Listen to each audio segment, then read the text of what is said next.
there's repression, the police is on the street, the army is ready to clamp down on them, and things look like they might never change. Today with me to discuss this about Cameroon is somebody who has been through a lot. He's faced the heavy hands of the Cameroon government. He had to, escape, run away for his dear life, and is with me here today in the studio. And that person is a veteran journalist, still very active, John Baakuru, and we will talk Cameroon today. John Baakuru, welcome to this maiden edition of Press and Associate. You are one of the first guests on YouTube Press and Associate. Welcome to this program. Hey, thank you, Ben. I I think I know Press and Associate so well. I had the opportunity to be guest on Press and Associate with DEFCON Radio in Bamenda. So, I have a very good idea of what Press and Associate is all about.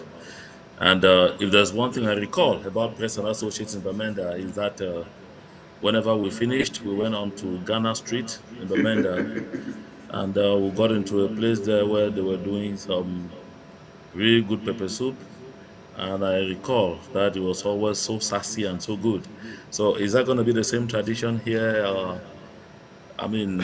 Press and Associate YouTube, where we're going to be meeting. Absolutely. I What think kind of after pepper the soup is that program, going we to need to meet be? somewhere And and all of have that those. normal pepper soup you're talking about. Yes, to begin with, uh, to me, it looks like Cameroonians have just accepted their fate and like there's nothing they can do. I just wanted to paint a picture of actually what is happening in Cameroon today. Is it like Cameroonians feel that there's nothing they can do and they will wait for fate to take away Paul Biya before they can ever, have somebody as a new president? Because Biya has been there for almost 43 years, getting to 44. So I don't know, what is your appraisal of the political situation in Cameroon today? you know, when you have to talk about Cameroon and the ancient of days, sometimes it's good to make things clear. Yeah.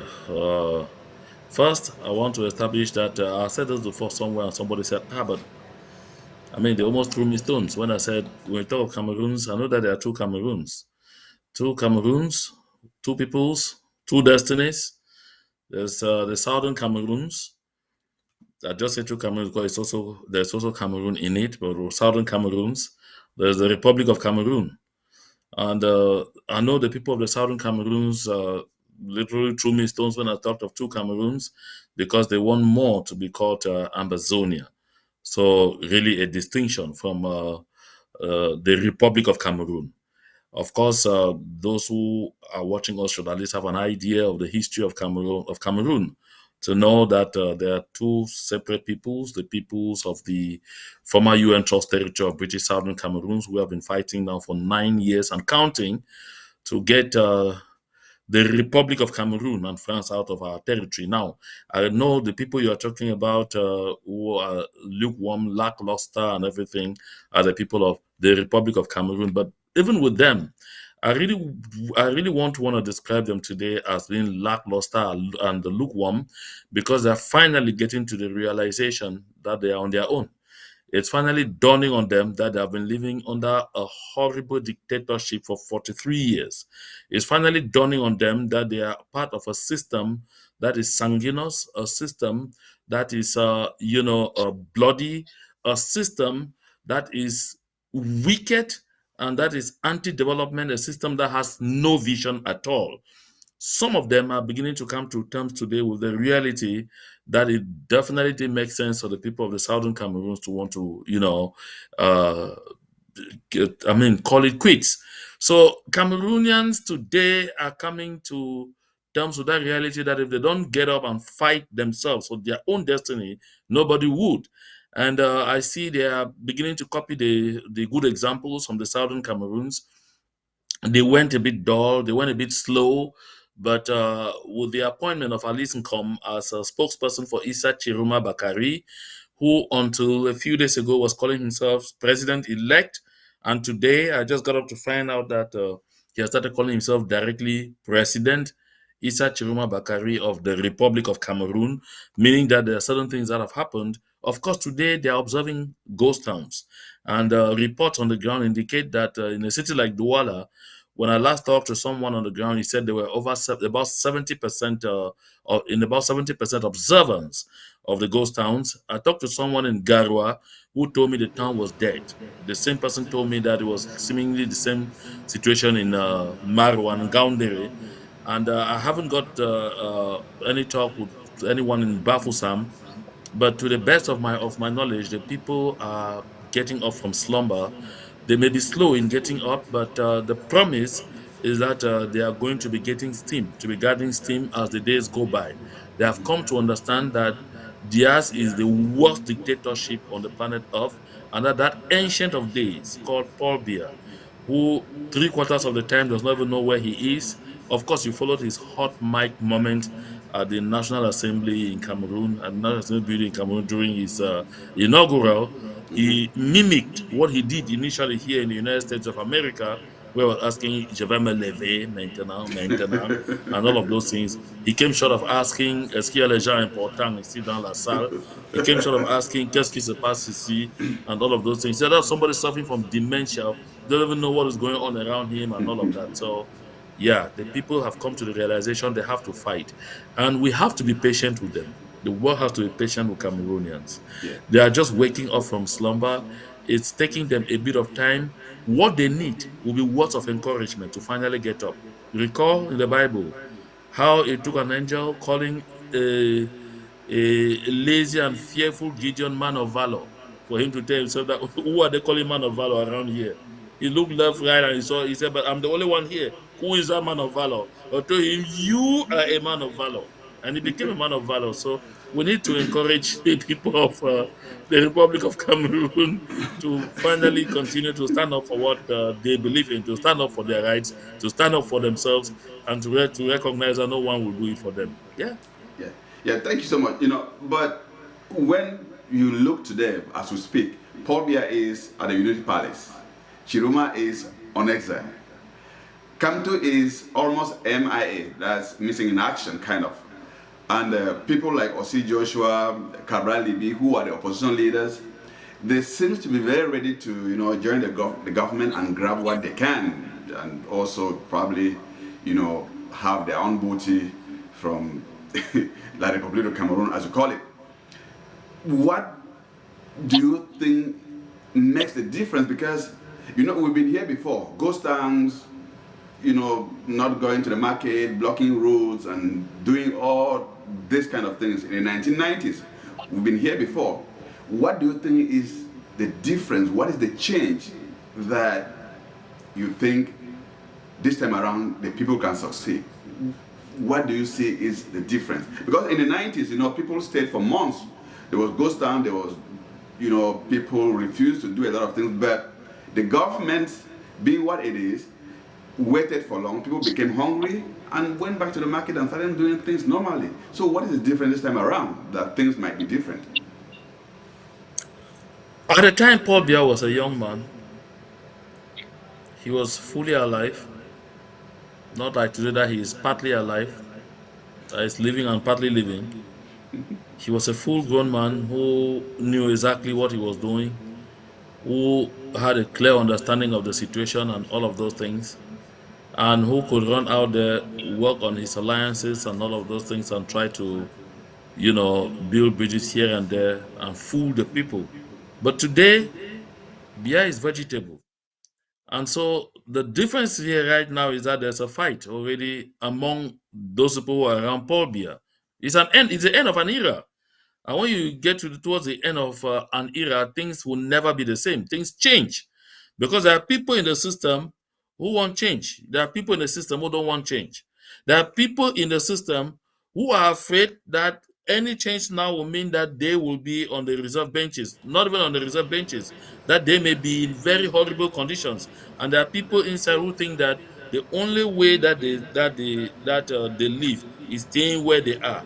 And so you have now a system divided upon itself. So divided upon itself because Biya has managed to be in power all this while, by practicing divide and rule right into families. So there is no unit in Cameroon today that is united. So everywhere is fighting. The country is now very ripe as a powder magazine. It just needs a spark, and everything will go in every direction. So things are not no longer the same. Paul Biya himself, like I said earlier, 98% of the time during the day doesn't even know where he is. Paul Biya himself is being used now. So he's being pushed now. They now tell him, stand, he stands. Sit, he sits. Go left, he goes left. Go right, he goes right. And then, because of all of that, there are people in the system who can no longer take any instructions carelessly because they are not so sure those instructions come from him. You recall that for the past few years, the governance has been by proxy, where somebody keeps saying with very high instructions from the head of state. So you have gotten to that point today where a decree can come up and somebody tells you, I don't respect this decree because I'm not sure it's from Paul Biya. So because of all of that, the whole system is totally weakened. And because the whole system is weakened, it is even being threatened by an implosion from within. And that is why from outside it will be it will be so hard. You talked about Chiroma being out of the country. Yes, Chiroma is out of the country, and that makes it even more complicated because usually Biya has had a system of holding his opponents hostage right on the ground where he sees them. He controls them. He determines if they breathe or they don't breathe. He determines if they talk or they don't talk. Now, today, you have a situation where the main person who is brewing trouble is out of their reach. They don't have him. They have not held him. They have not locked him. They have not detained him. They don't control him, and so it's a bit complicated. And then because of the internal division, you don't know who is with him, who is not with him. He's a former minister. He stopped being minister less than 6 months ago. That tells you that he still has a lot of loyalties to within that government. He has alliances within that government, and so it's a difficult situation. You can't discount it. And then don't forget, Gen Z is really anti-France, and Gen Z believes strongly that Paul Biya is sitting there because France wants him to be there. And so the resentment of France translates into a huge resentment of Biya. And then look at the country. The country is one of the least developed in the world. Yeah. The people don't have basic amenities. The social inequalities are so strong. The people are more dead than alive. So does a corpse fear the grave? Yeah. So the people Yeah. quietly are defeating death. So when a people defeat death, it becomes very difficult to outmaneuver them. Yeah. You know, the way you put it, it creates the impression that the people are just waiting for fate to do it for them. That they are No, no, no. not The even people are not proactive. waiting There. Yeah. for fate right now, Benjamin. No, that's Yeah. not what I said, and I won't say that. No, I'm just saying that Initially, it you creates would the have thought that impression. the people were waiting for faith to come and handle the situation for them, but when you look at the situation on the ground now, they are at least acting. They are at least getting up. They are at least making efforts. When I spoke to someone in Douala today, they told me there are committees that have been put up and are going around the city of Douala enforcing the ghost towns, reminding people that there will be consequences if they don't respect the ghost towns. And these people say there are a lot of things that are being prepared to on the ground. This is bound to lead to clashes. And when they lead to clashes, they are likely going to lead to, deaths, because the erratic so-called forces of law and order would at some point open fire. And when they open fire, the situation will go now just from being ghost towns to some kind of violent repression, and the people will find themselves back on the streets. The system's approach to things is always very provocative. I don't think Cameroonians are waiting for someone to come and do it for them now. I think more than ever before, they are convinced now that their own destiny is in their hands. Just that they are in a slow takeoff, and you must be patient with them. Okay, so when you look at how things are moving, especially in Africa, if you look at what happened in Guinea-Bissau, do you think that is something that could happen in Cameroon? Because it looks like the simplest way to get the quickest change is through the military taking over power and probably, you know, never giving it back to civilians. Do you think that that could be a remedy for what's going on in Cameroon today?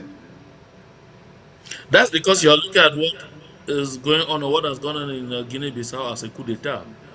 But increasingly, there are reports, especially from ECOWAS and even from the government of Senegal, that that was not a coup d'état, that that was drama, that that was a kind of palace managed kind of thing. The president realizes that he's lost the election and that his opponents are going to take over power, that he had made corruption endemic, and that there could be consequences on him and all of that. And then he goes into a quick arrangement with the top military officials to come across as if they had toppled him, so that they should shift him aside and then make it impossible for the opposition to take over the reins of government, so that eventually there will be pressure that they should put him back, the constituted person back in power, and things like that. And then they will kind of yield and he will come back. That the same kind of arrangement that took place in some countries like Gabon or in Chad. You won't call what happened in Gabon even a coup. So those kind of palace arrangements are things that usually will not really work. Cameroonians are aware that there are also plans for that kind of option to happen, and that they will do something, you know, stage manage something, put a stooge there that will eventually get the system maintained exactly where it is. So I think people are vigilant about that. What happened in Guinea-Bissau is not a coup. That was, I mean, some piece of drama, and I think I'm glad that the world is calling it by its real name. You heard former Nigerian President Goodluck Jonathan saying the results of the election must be proclaimed by the Constitutional Council, saying that rubbish was not a coup. Even the government of Senegal has told the guy who ran to Senegal that you are not running away from a coup. There was no coup. This whole nonsense about arrangement, he needs to get back to his country, let them proclaim the results of the elections, he hands over, and then if he wants to go into exile, he can then go. So those are the kind of things. Those are the kind of things that you will see that could happen in Cameroon. Yes, that's the kind of coup d'etat. Yes. But a real coup d'etat, I wonder if it really can happen, because the military is so divided among itself. The military is locked up in a system of privileges. The military have been allowed a free hand to extort from the people as best they can, loot from the people, transform school children into their sex slaves, do all kinds of things with impunity. They can do anything that they want. They can get anything from civilians, whatever way they want, without being afraid of any reprisals and all of that. And so, you know, and that same military has so many branches, each of them with their own commanders, and each one of them competing with the other. You have the B, you have the regular army, you have the special forces, you have the presidential guard, and when you have this kind of mixture and all of that, Yeah. rivaling each other, it's difficult for you to think that these people can easily come together, agree to form, I mean, to organize a real coup. So it's only those kind of stage managed things that can happen in those kind of places. Let me take you back a little bit to your intro because you mentioned Southern Cameroons. You said they prefer to call themselves Ambazonians, which is, you know, they have the right Not that to they call it prefer to whatever. call themselves Ambazonia, that they have renamed. We have Oh, renamed our country Ambazonia. thank you for the correction. So, what I'm trying to find out from you is, do you see the crisis in Ambazonia or in the Anglophone region as an advantage to the citizens of East Cameroon? Can they use it as a stepping stone to liberate themselves from the claws of Biya and some of his ministers or his tribesmen? I hate this reference to Anglophone regions. Anglophone regions of which country? You see, this is the fallacy that they make. You hear people say Anglophone regions of Cameroon. No, we are not Anglophone regions of Cameroon. The Southern Cameroon is not Anglophone regions of Cameroon. The Southern Cameroons got into a union of two states equal in status with the Republic of Cameroon. And when we were known as the Southern Cameroons, they were known as the Republic of Cameroon. So you see, this kind of stupidity that is exercised by either the local press and then bought by some people on the international scene to, you know, promote an imperialist narrative is what is very vexing. We are Southern Cameroon, not the Anglophone region of another country. How can a country become I mean, a region of another country? If we moved into some kind of agreement where we say we are part of a federal republic of Cameroon or a united republic of Cameroon, that doesn't suddenly make us part of their territory. No, Is we're not part of their territory and they're not part of our territory. The whole body put together forms a whole. But when they seceded from the union and all of those things, that whole does not exist anymore. We are called Southern Cameroons. They have returned to calling themselves Republic of Cameroon. They were known as the Federated State of East Cameroon after October 1961. And we were known as the Federated State of West Cameroon. And the country was called the Federal Republic of Cameroon. Eventually, there was some nonsense called the referendum in 1972, and the Yeah. country changed name from Federal Republic of Cameroon to United Republic of Cameroon. And then in 1984, Paul Biya decided to sign a decree changing the name of the country to the Republic of Cameroon. And if you recall, that the Republic of Cameroon is a country that had independence, that achieved independence on the 1st of January 1960. You understand that they seceded from the Union. So you can't be calling me part of a country where I wasn't part of it. When the Republic of Cameroon had its independence on the 1st of January 1960, the Southern Cameroons was not part of it. So we cannot become the Anglophone regions of a country that we did not belong to. So this is something that I always like communicators talking about the Southern Cameroons to be aware of. And when you are aware of this, you understand that, come on, you can't make those kind of inferences. And they are Yes. vexing, you know? Yeah. Yes, So they are quite vexing. Now, what initially was your question? Because I needed to address this my aspect of it. question was, do you think the crisis in Ambazonia is an advantage for the citizen of French Cameroon or La République du Cameroun to free themselves from the fangs of Paul Biya and his tribesmen and his, you know, those who've held Cameroon hostage? Let me take you back to the French Revolution of 1789. If you go to the causes of the French Revolution, you discover that among the causes of the French Revolution was a statement called the American Ideas of Freedom. Why was it about the American Ideas of Freedom? French soldiers in 1774, between 1774 and 1776, traveled to the United States to support the Americans in their war of independence against the United Kingdom of Great Britain and That's a good Northern one, yeah. Ireland. And when they came, they discovered that America was another idea, was another philosophy. America had a certain philosophy about freedom that had nothing to do with monarchy. The Americans they didn't have anything to do with monarchy, and independence of the United Kingdom showed they really didn't have anything to do with monarchy. They were cutting off from a monarchy. And don't forget that those who moved on board who traveled on board the Mayflower from the United Kingdom to the United States of America to establish here were running away from monarchy.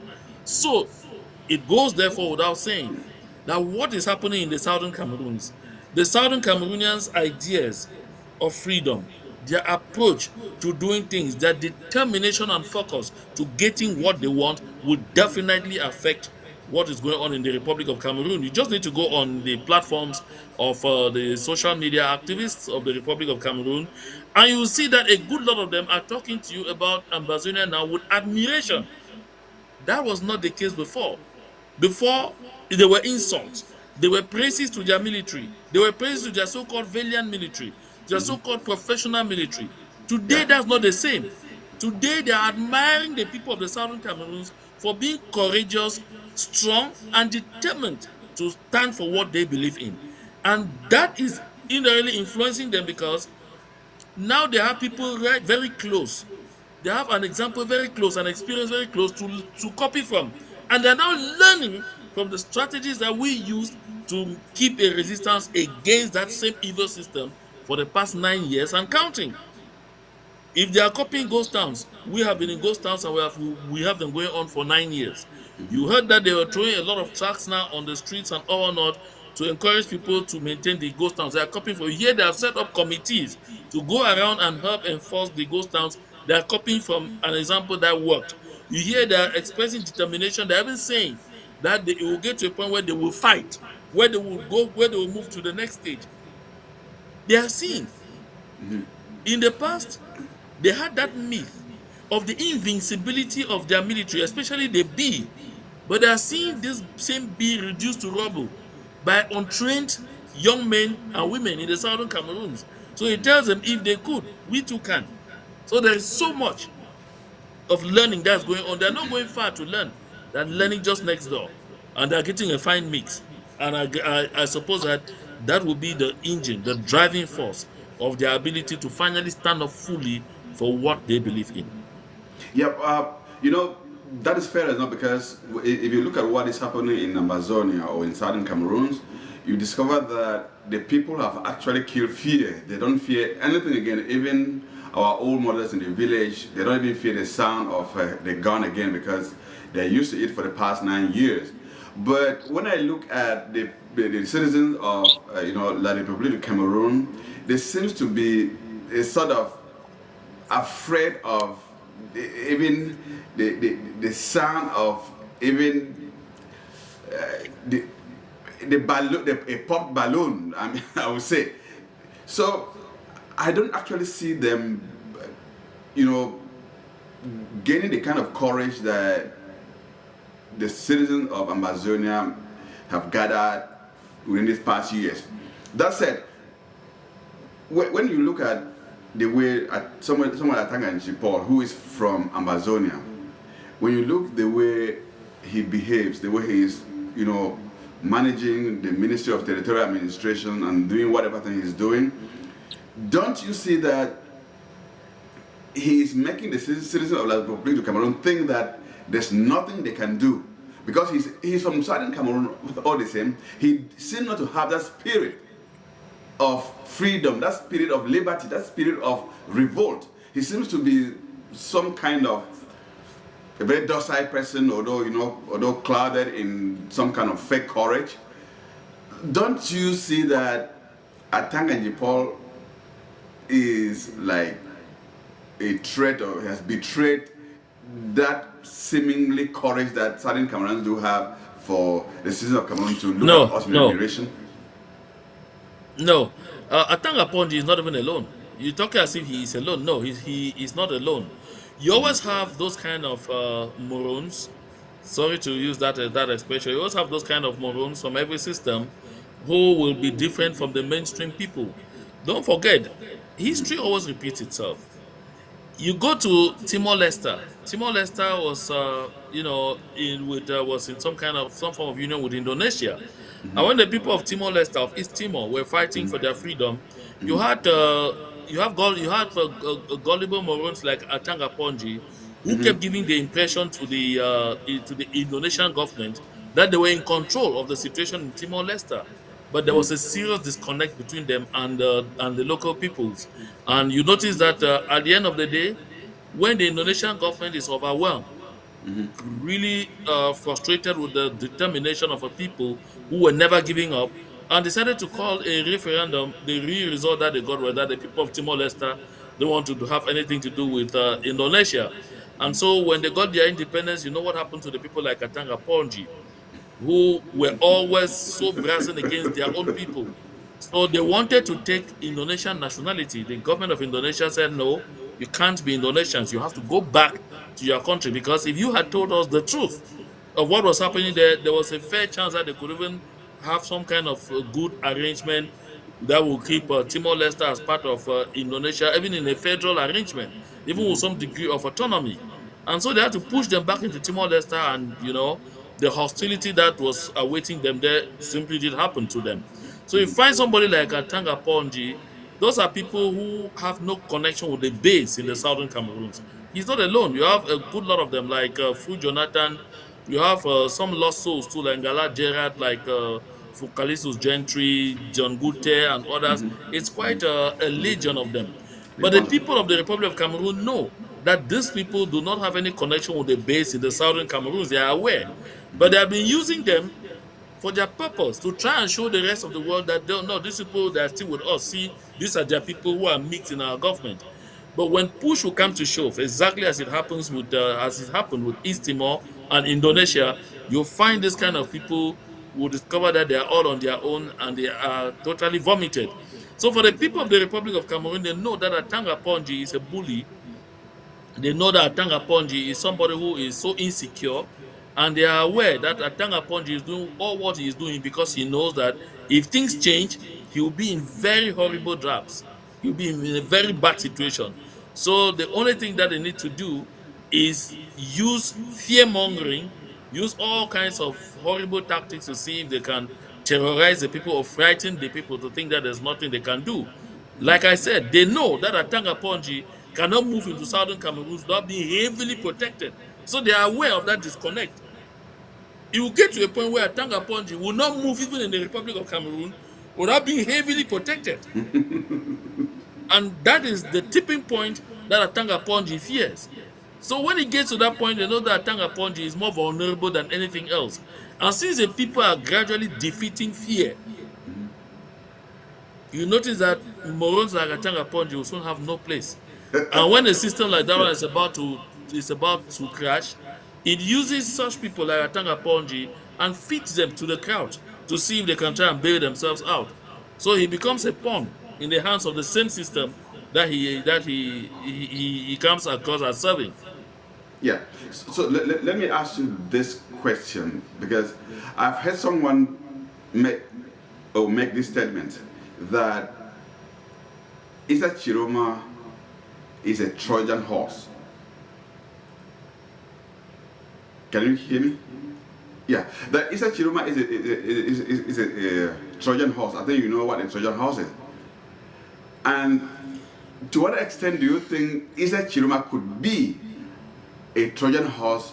Because he's someone who has worked with Paul Biya for over 15 or 20 years. And probably he had an idea that Kamtu was going to be disqualified. And probably that's why he stepped in to probably defend the government of the Republic, pretending to be an opposition. And it could be a game. They didn't actually know what they're doing. That at the end, there could be some kind of arrangement that they're seeking for peace. They go to Chiroma, propose for him to come and be the vice president, and to potentially, if Biya dies along the way, he becomes the president of Cameroon. To what extent do you think that could be true? Because I don't want you just to say no, he is not. To what extent do you think that could be true? Chiruma est venu à Yaoundé où il est venu être ministre. Il a fini d'être ministre, il a battu pour Biya à Douala, yeah. Il a battu pour Biya à Sangmelima. Let me say this. You will recall, if you go to my outings, you'll find out that ab initio, I was one of those early skeptics for Issa Chiroma Bakari, and I think with good reason. Issa Chiroma Bakari might have actually come out with that kind of idea in mind, along with Bello Buba Maigari, that they were coming to bar the way for Maurice Kamto. Because when Issa Chiroma Bakari was coming in, I'm not sure he was so certain that they were going to finally succeed in dropping out Maurice Kamto. They knew that there was going to be pressure to bear from France for Maurice Kamto to be candidate. So he needed to come in to help mitigate Maurice Kamto's influence. But that's what I thought initially. And I think that could still be true right up to this moment. That he came out along with Bello Buba Maigari, who were strong allies of the Biya system, to try and fracture the electorate for Maurice Kamto. And if Maurice Kamto stayed and became that kind of very strong force and won in a lot of the southern regions, but I mean, found difficulties securing enough votes in the northern regions that would have been picked up by Issa Chiroma Bakari and Bello Buba Maigari, then it could play well for the regime. But you recall that when Issa Chiroma Bakari just announced that he was resigning, the French former ambassador to Cameroon, Thierry Marchand, met with him, and Issa Chiroma said after that meeting that Thierry Marchand advised him not to get into any form of alliance with the MRC of Maurice Kamto. But now, at the end of the day, the MRC is finally disqualified. Maurice Kamto is finally disqualified. And Issa Chiruma is looking left and right. He might still have had that idea because take note, he didn't really have a base. The FSNC was not a political force, has never been a political force, not even in the north where he was. He just had some fraction of support there in the north that could claim to be its base. But then, while things are happening, the situation changes. Don't forget, the human mind is dynamic. Yeah, People can change according absolutely. to the changing circumstances. So the situation changes. Maurice Kamto is finally bad. The people need change so badly, they need someone And they finally say there's something called the Douala Group, and the Douala Group takes Issa Chiroma as, I mean, to be the champion of their platform, and they say it's a platform of the people for change. And then the people say, okay, if that is the case, we throw all our weight behind Issa Chiroma. Issa Chiroma Bakari was used to holding rallies with 400, 500 people. Suddenly start seeing tens of thousands of people. My goodness, where are you coming from? Issa Chiroma Bakari suddenly sees the doors to the presidency opening for him. And who has ever seen great and decides to settle for less? So Issa Chiroma Bakari says, okay, those your ideas that you had to hell with it, you're on your own now. As far as I'm concerned, Issa Chiroma Bakari now belongs to the people. I now belong to the people of Cameroon. I've now become the vehicle. They want to use me. Don't even come close anymore. And so, if Issa Chiroma Bakari had any thought of, cooperating with that system, he would have done so. He wouldn't have left Garua. If you see Issa Chiroma Bakari go to the length of leaving Garua, announcing, claiming victory, and is continually doing it. And as I told you, I'll be discussing that in my news talk today, later on the JMA connections. And it finally comes to say, no, I'm not president of the republic as well, and all of those. That tells you how far he plans to go. He even named a spokesperson back in Cameroon, at least come. And when you see things going left and right, he's putting, things in place to fight his way. And don't forget that on the campaign trail, he removed his gloves finally and was giving Paul Biya punches in real time. Real punches. He was no longer joking. He was Yeah. calling a spade a spade. And he admitted the government is enmeshed in endemic corruption, and he was part of it. He apologized and said, if you are in that system, you have to be like that. You get all of those things. So you don't see that kind of human being as being someone who is ready to go back into that same system. So he understands what is at stake, and he knows that Paul Biya is vegetable. He knows that Paul Biya is vegetable. He knows Right. people are only acting on Paul Biya's behalf. And so therefore, there's an expression that the local people use, especially in pidgin language, and it's interesting to hear. Say na Oshka man see lucky go na from Gambe for go find them.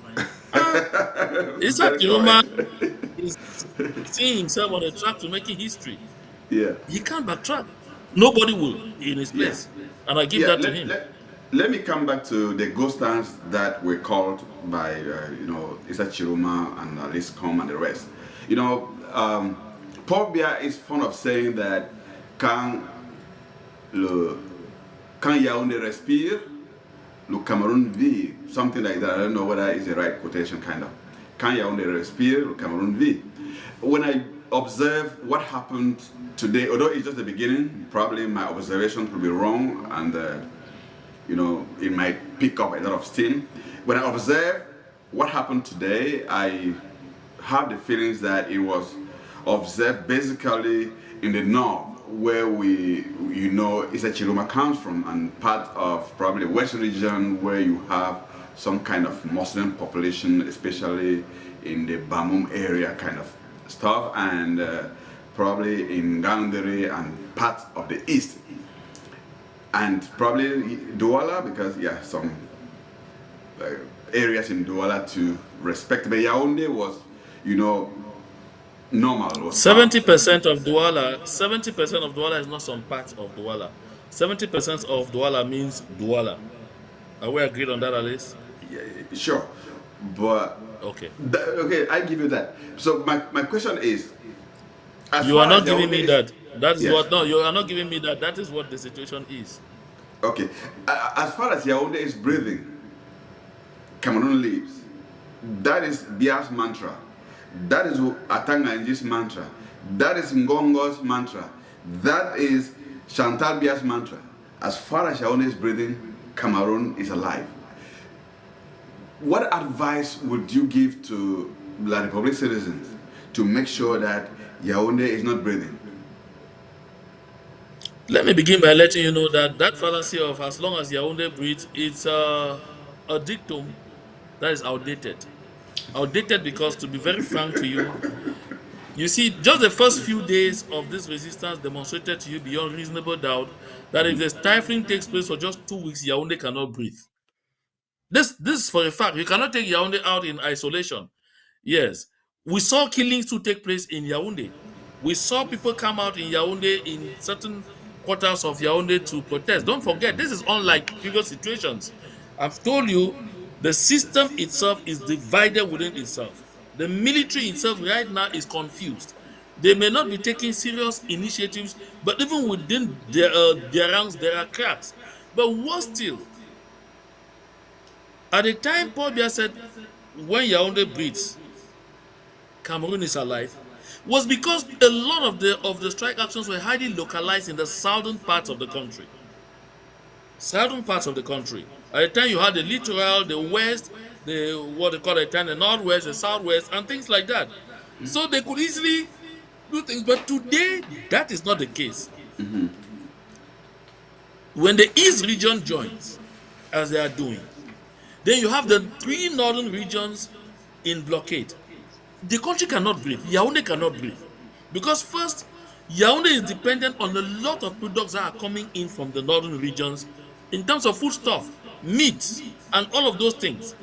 And then secondly, that is the corridor through which a lot of logistic transportation takes place between the Douala seaport and the east and the Central African Republic and Chad. And if you close this route, and again, a good lot of those trucks that ensure the logistic sector of the country are owned by people from the northern regions. Yeah. If these are all blocked, it will become very difficult for the country to operate. You see, within 1 week, the container terminal at the Douala seaport was congested. People could not remove containers. How would they move out? And within that 1 week, the government was already facing challenges paying salaries to the point where the Minister of Finance had to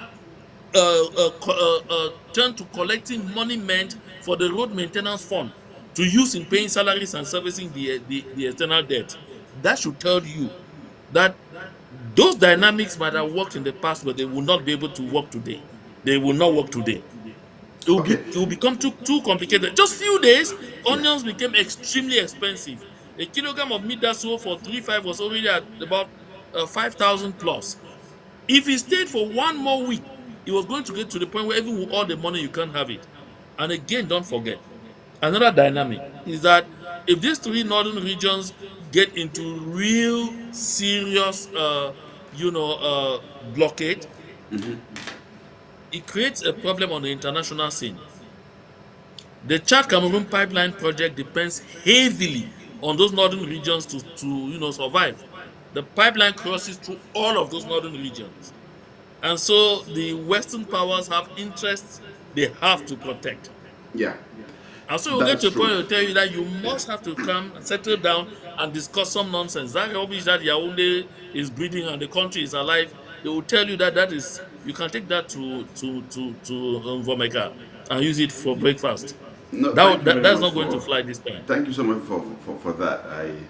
I think you've been very eloquent in that point. I just like it.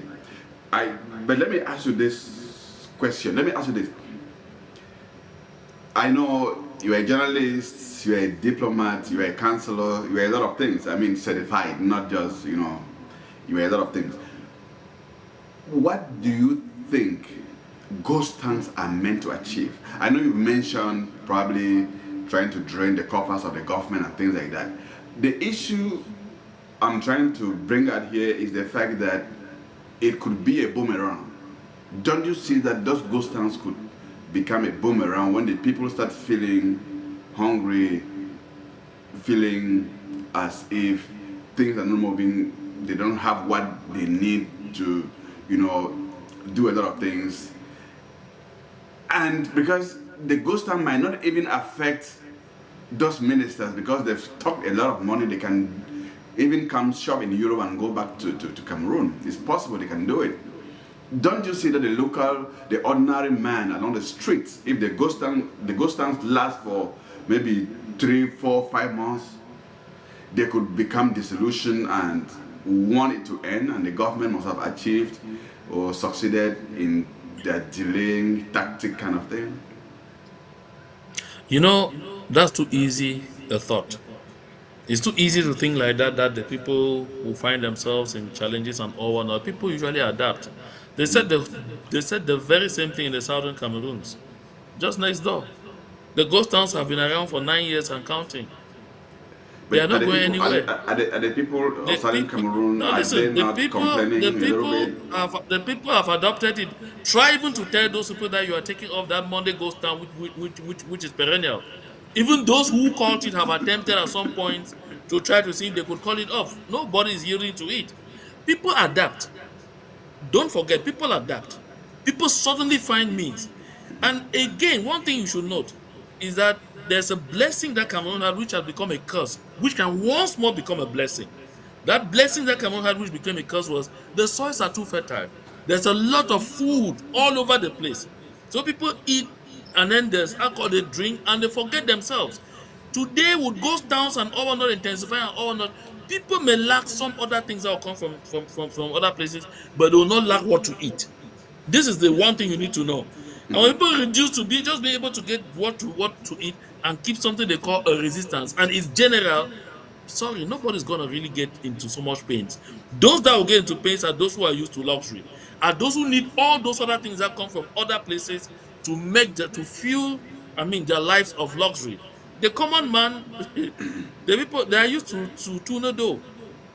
They can go to Mami Put, and you have Mami Put operating all over the place and all of that thing. They will live.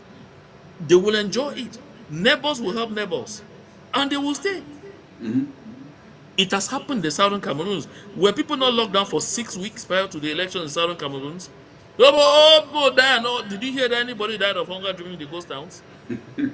No, but so do No. you think that the only tool they have in their toolbox is to institute ghost stands, or there's some other kind of thing they could do? Because I want No, you you to, must understand that the, yeah. ghost towns are a visible,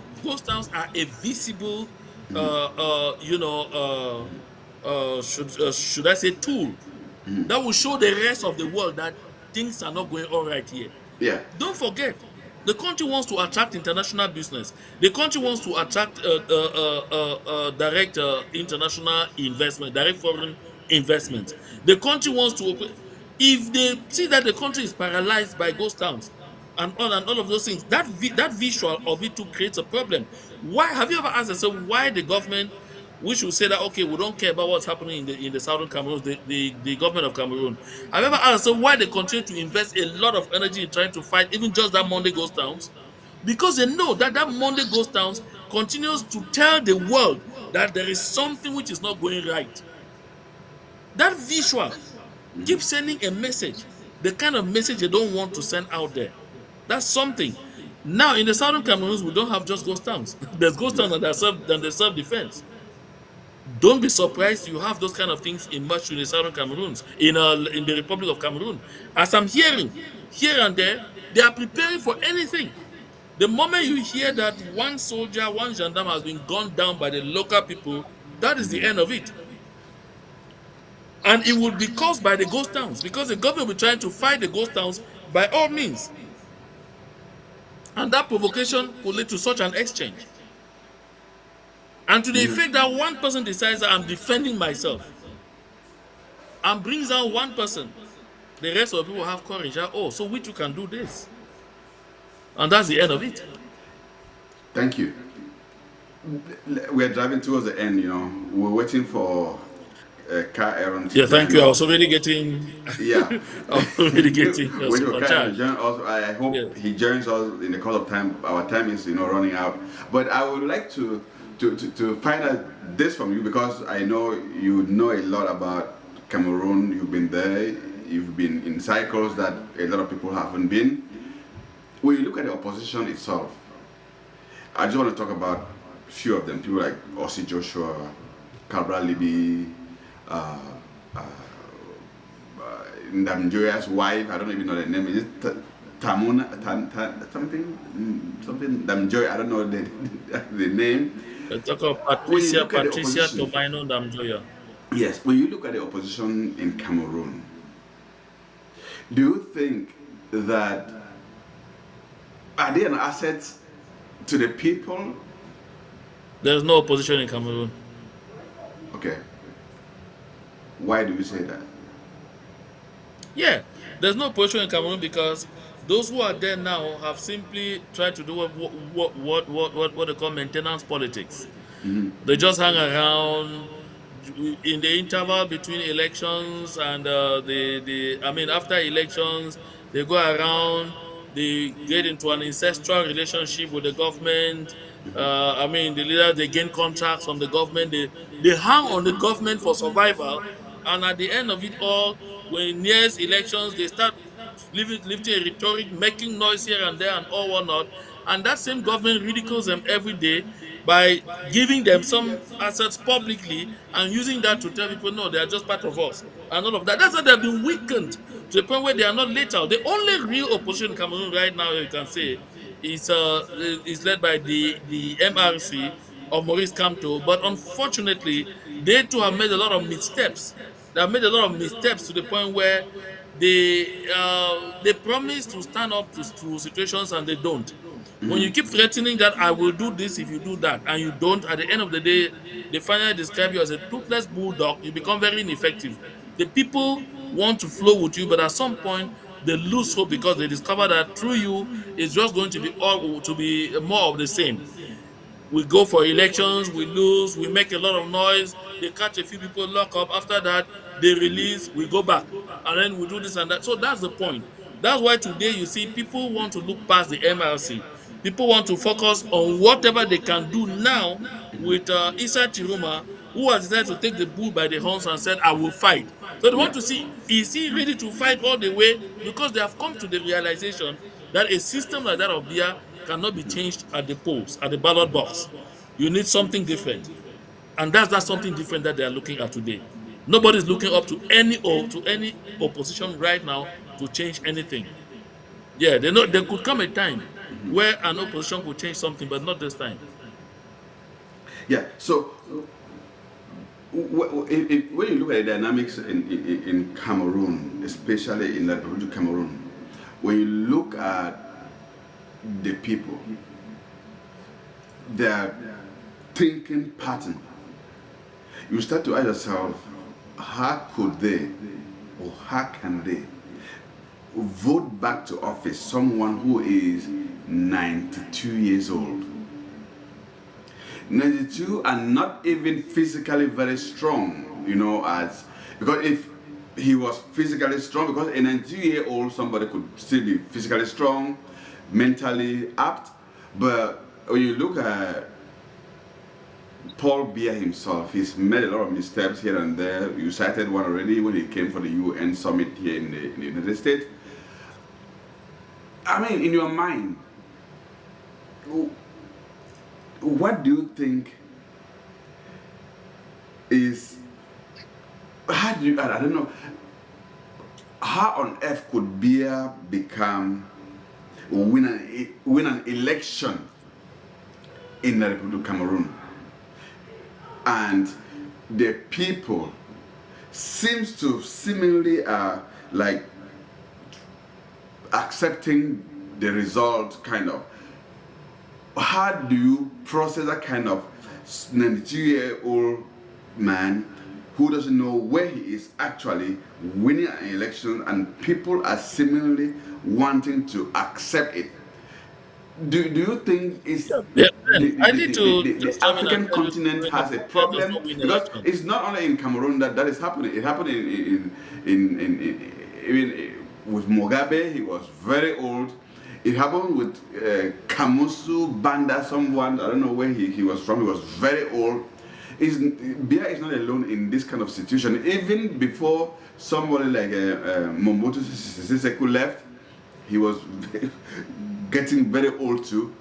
So, is the problem with the African? Is it the African mentality? Is it the African mind, or the problem is with the West? Because we always turn around to blame the West for keeping dictators in place. Where is the problem? Is it No, with Ben, us I've told or you, with the West? I told you earlier that Paul Biya does not win elections. No, he doesn't win elections. Since 1992, Paul Biya and Civilian Party have never won an election. What they simply do is they organize elections. They have a stronghold on all the state institutions. They are the organizers. They are the one proclaiming results and everything. So he simply muzzles his way through every single election. That's why every time there's an election, the military will be deployed here, the military will be deployed there, the military will be, that tells you who win elections. So what is there is that you have what we call a civilian military regime in Cameroon. So Paul Biya doesn't win any election. It's not like he wins any election. No. Where was he to campaign? If he won an election, why would the country be facing an insurrection? In 2018, he won an election. Oh, yeah, he won. But turned around and arrested his opponent and dumped him in jail. In 1992, he won an election. Yeah, he won. But turned around and put his opponent under house arrest and declared a state of emergency. In Yeah. 1997, he won an election. Yeah, he won. But ended up arresting people, killing people, destroying people's lives here and there.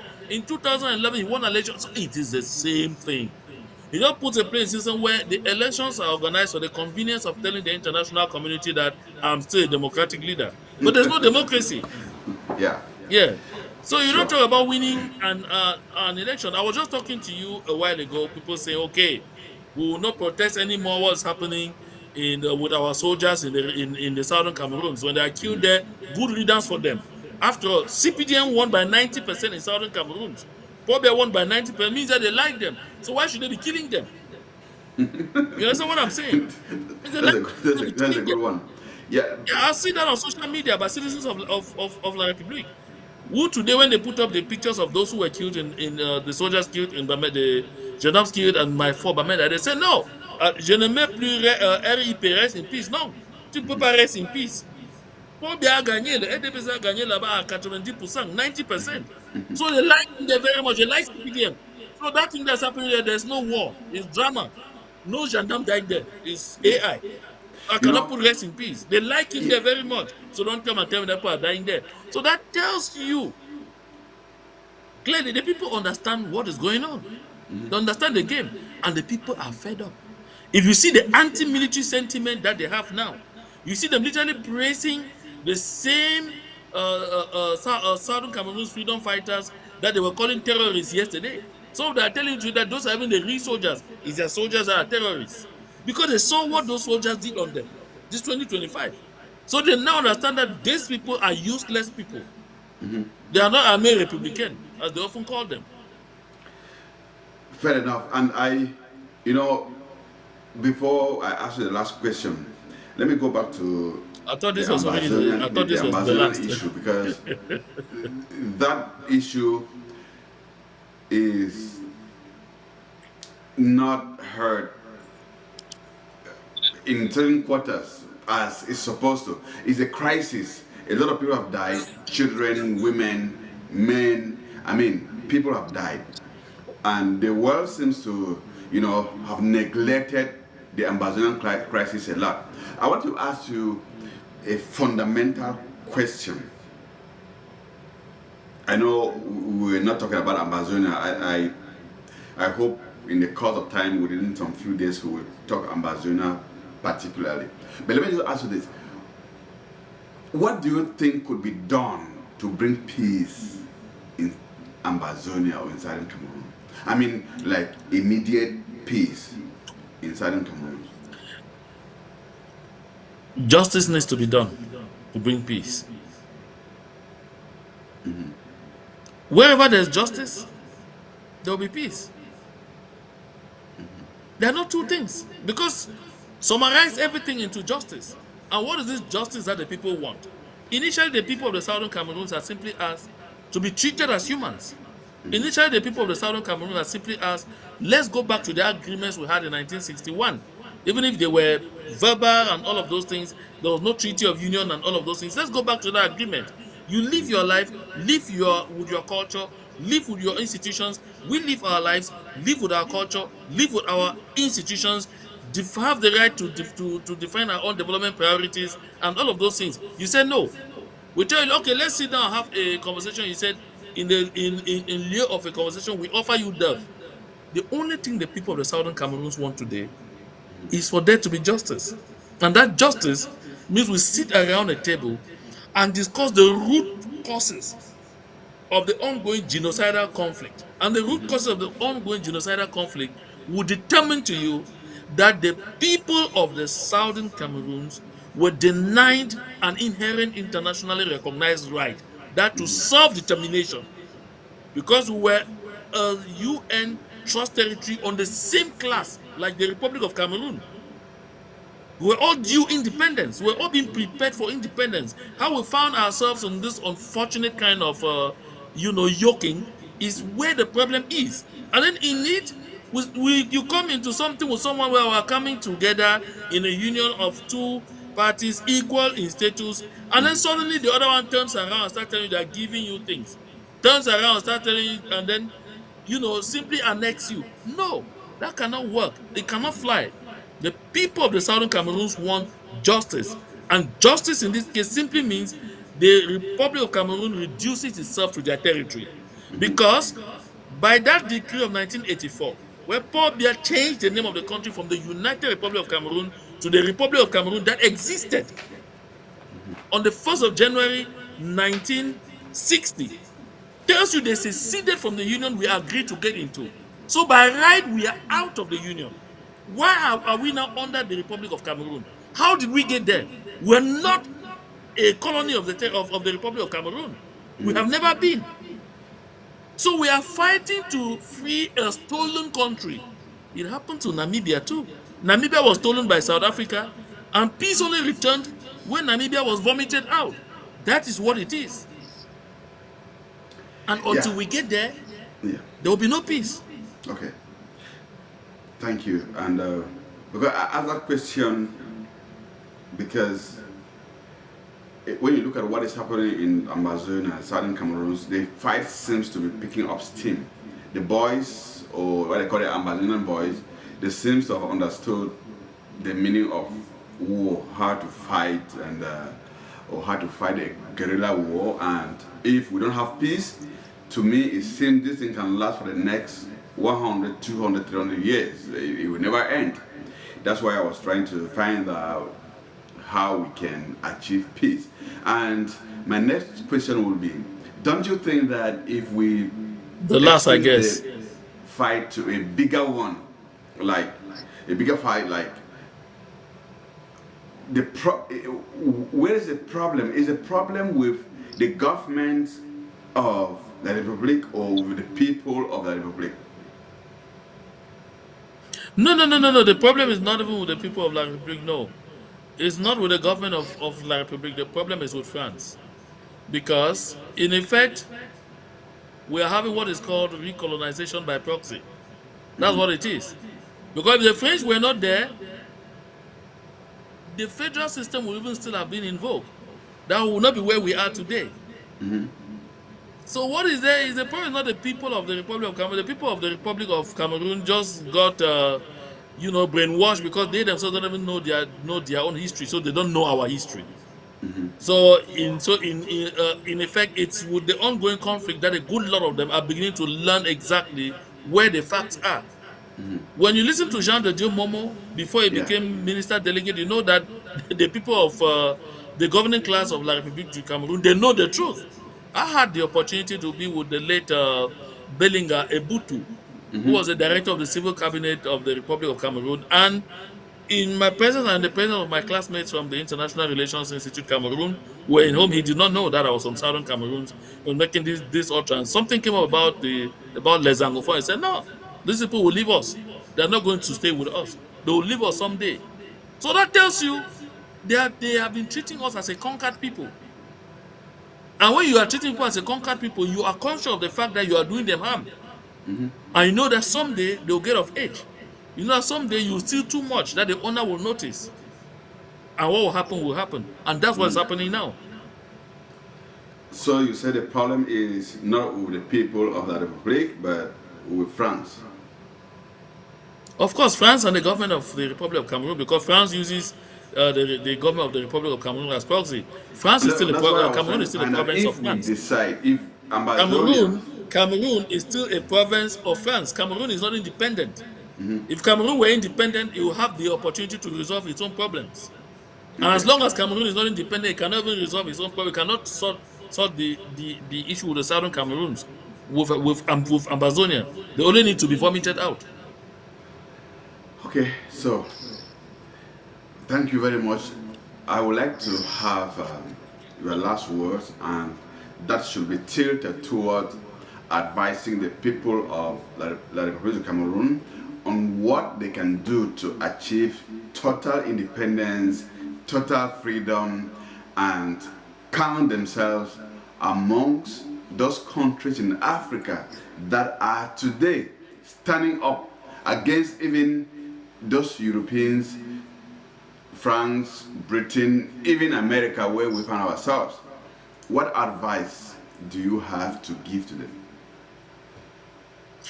I should say this to the people of Cameroon. I've said it previously. Change doesn't come in one day. If you want to resist a system that has been in place for 43 years, it is not something that happens overnight. So they have to be patient. They have to be focused. They have to be determined. They have to be tenacious. And I think the resistance that's going on, if they continue in this way, they are on a good footing. They need to organize themselves and understand that they cannot wait on one man, Issa Chiroma Bakari, to produce magic. Issa Chiroma Bakari is a good symbol, but that's what he is, a symbol only for the change that they want, for the change that they need. So they need to use that symbol now and behind that symbol and take their destiny into their hands to do what it takes to kick out a system like that of Biya. And now the one thing they need to know, they need to demonstrate to Issa Chiroma Bakari by all means that he can count on them and on them alone. Because if they don't, and Issa Chiroma Bakari gets to that place where he has now to get into agreements with France again, for France to help him install him in power in Cameroon, then he is not going to be their president. He's going to be the president of the French. He's going to be a sub-prefect of the French in Cameroon.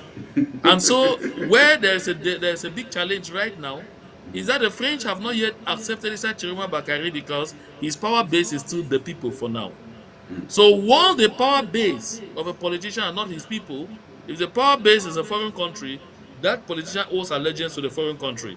The only way you take back your country is to make sure the power base of whoever is running your country is your country. That's what you see in Burkina Faso today. They can be claiming that they are actually getting their independence today. Because you see, Traoré is supported by his people. The people can die, each one of them, to Yeah. defend Traoré. Yeah. He can Absolutely. count on his people. Yes. And his people believe they can count on him. So this is the thing I would like to tell the people of the Republic of Cameroon. If they want freedom, there is no easy path to freedom. Hard way, the only way. Resistance, resistance, and resistance. Give me freedom or give me death. Thank you so much, John Baakoro. I appreciate you being here. You're welcome. You're very eloquent.